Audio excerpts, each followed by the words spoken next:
Evet sevgili 8'de Sağlık izleyicileri, programımız tüm hızıyla devam ediyor. Şimdiki konuğumuz nöroloji uzmanı Doktor Ertan Karaçay. Hocam hoş geldiniz. Hoş geldiniz Nasılsınız? programımıza. Teşekkürler siz. Bizler de iyiyiz. Sık Teşekkür sık ederiz. ağırlıyoruz sizi. Ne güzel. Siz de ailemizden oldunuz aslında artık. Çok da kıymetli bilgiler paylaşıyorsunuz bizimle.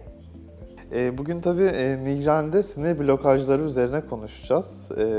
Migrende sinir blokajı tedavileri ile alakalı biraz bizi bilgilendirebilir misiniz? Evet, migrende sinir blokajı tedavileri aslında yapılması gerektiğinden daha az yapılan çok etkili bir tedavi yöntemidir. Buradaki asıl amacımız kafanın arka bölgesinde olan büyük oksipital sinir dediğimiz sinirin çeşitli lokal anesteziklerle bloke edilmesidir. Bizim bu GOM blokajını yani sinir blokajı ama sıklıkla migren için kullandığımız GOM blokajını birer hafta arayla 2 ila 4 kez yaptığımız zaman migren ataklarının sıklığının ve şiddetinin %50'den fazla azalmasını bekleriz.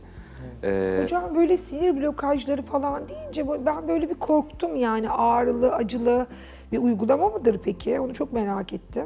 Hayır. Aslında kafamızın arka bölgesinde sağlı ve sollu iki taraflı olan iki tane sinirdir bunlar. Lokalizasyonu bellidir. Böyle çok ciddi bir hassasiyet istemez. Zaten biz bunu çoğu zaman ultrason eşliğinde yapıyoruz. Çok sıkıntılı bir şey değil. Yani deride cilt altına, kafadaki saçsız deride cilt altına sinirlerin geçtiği traseye bıraktığımız bir lokal anesteziktir. Yani aslında bütün sırrı bu işin.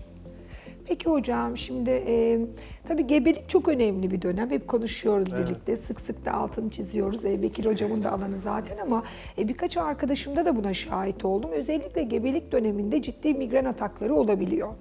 Ve gerçekten bu hem konfor alanı zorlaştırıyor hem bebek için hem anne için, Kesinlikle. anne adayı için aslında. Bundaki tedavi yöntemleri nelerdir? Biraz da bunlardan söz edelim mi? Aslında şöyle, rutinde gebeliğin 3. ve 9. ayları arasında migren ataklarının azalması beklenir. Yalnız bazı kronik migren hastalığı olan kişilerde gebelik döneminde bu azalma olmaz. Gebeliğin kendisinin de getirdiği bir takım baş ağrılarıyla birleşerek çok şiddetli bir baş ağrısına dönüşür. Bu şiddeti giderek artan, yani bizim bu tüm migren hastalarının arasında %1-2 diyebileceğimiz gebelik döneminde şiddetli ataklar yaşayan grupta, ki normalde azalmasını bekleriz, az önce söylemiştik, başka bir alternatif yöntemlerle çözmemiz gerektiğini düşünüyoruz.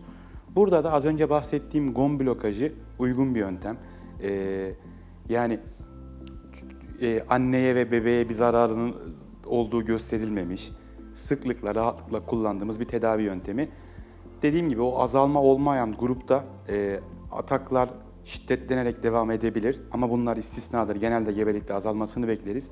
Biz burada hem annenin hem babanın hem çocuğun da daha rahat etmesi için ilaçtan uzaklaşarak bu sinir blokajı tedavilerini kullanmaktayız. Evet. Biraz da çocukluk çağı migrenlerinden bahsedebilir miyiz? Çocukluk Çok çağında üzülüyorum. görülüyor mu? Ya şöyle, çocukluk çağı migrenlerinin büyük kısmı tanınmıyor. Şimdi 6 Fark yaş... etmiyor değil mi çocuk Evet, sonuçta? 6 yaş sıklıkla başladığı dönem. Bu hasta grubu o baş ağrısını tarif edemiyor.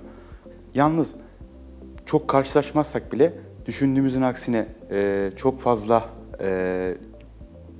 yani çok fazla görülmekte çocuklarda.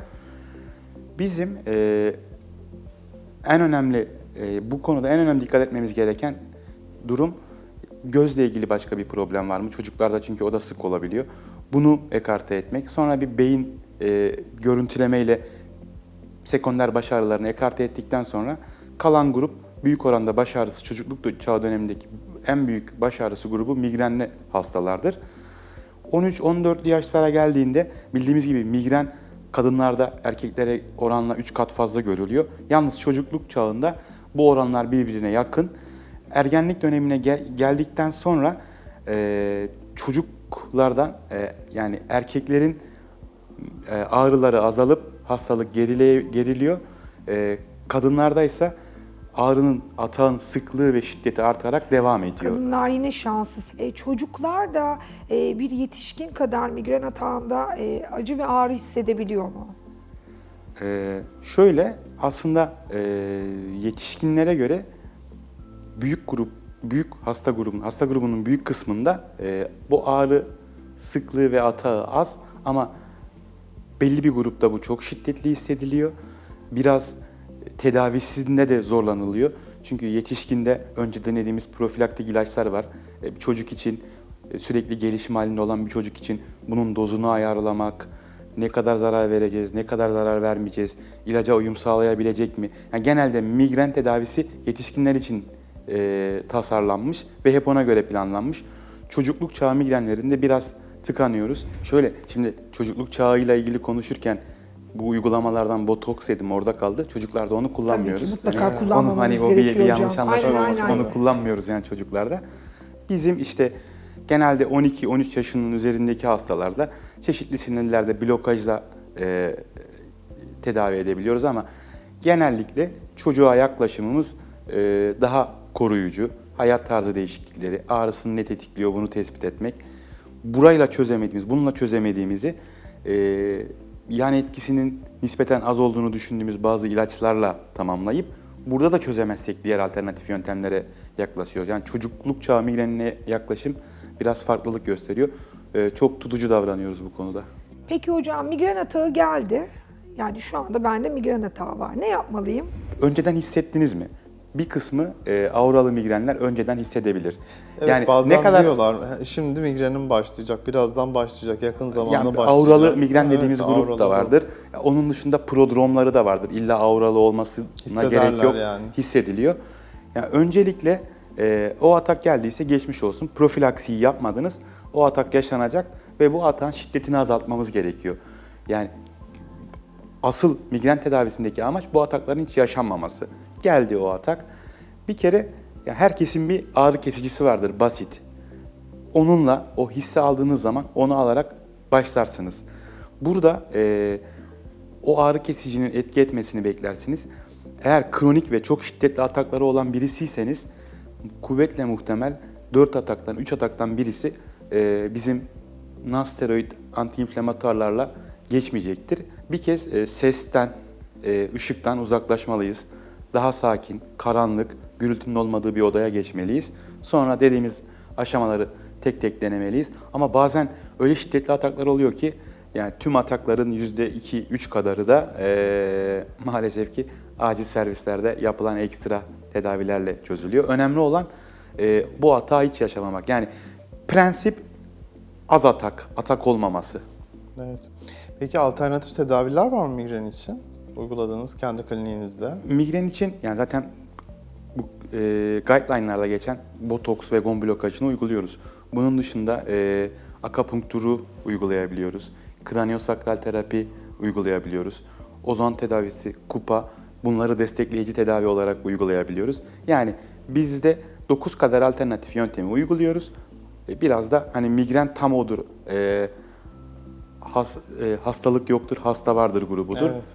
Hangi kişiye, kime hangisi uygunsa onu seçip, onu tespit edip onunla devam ediyoruz. Evet. Peki hocam özellikle kadınlarda daha fazla oranda migren atağı olduğunu konuştuk.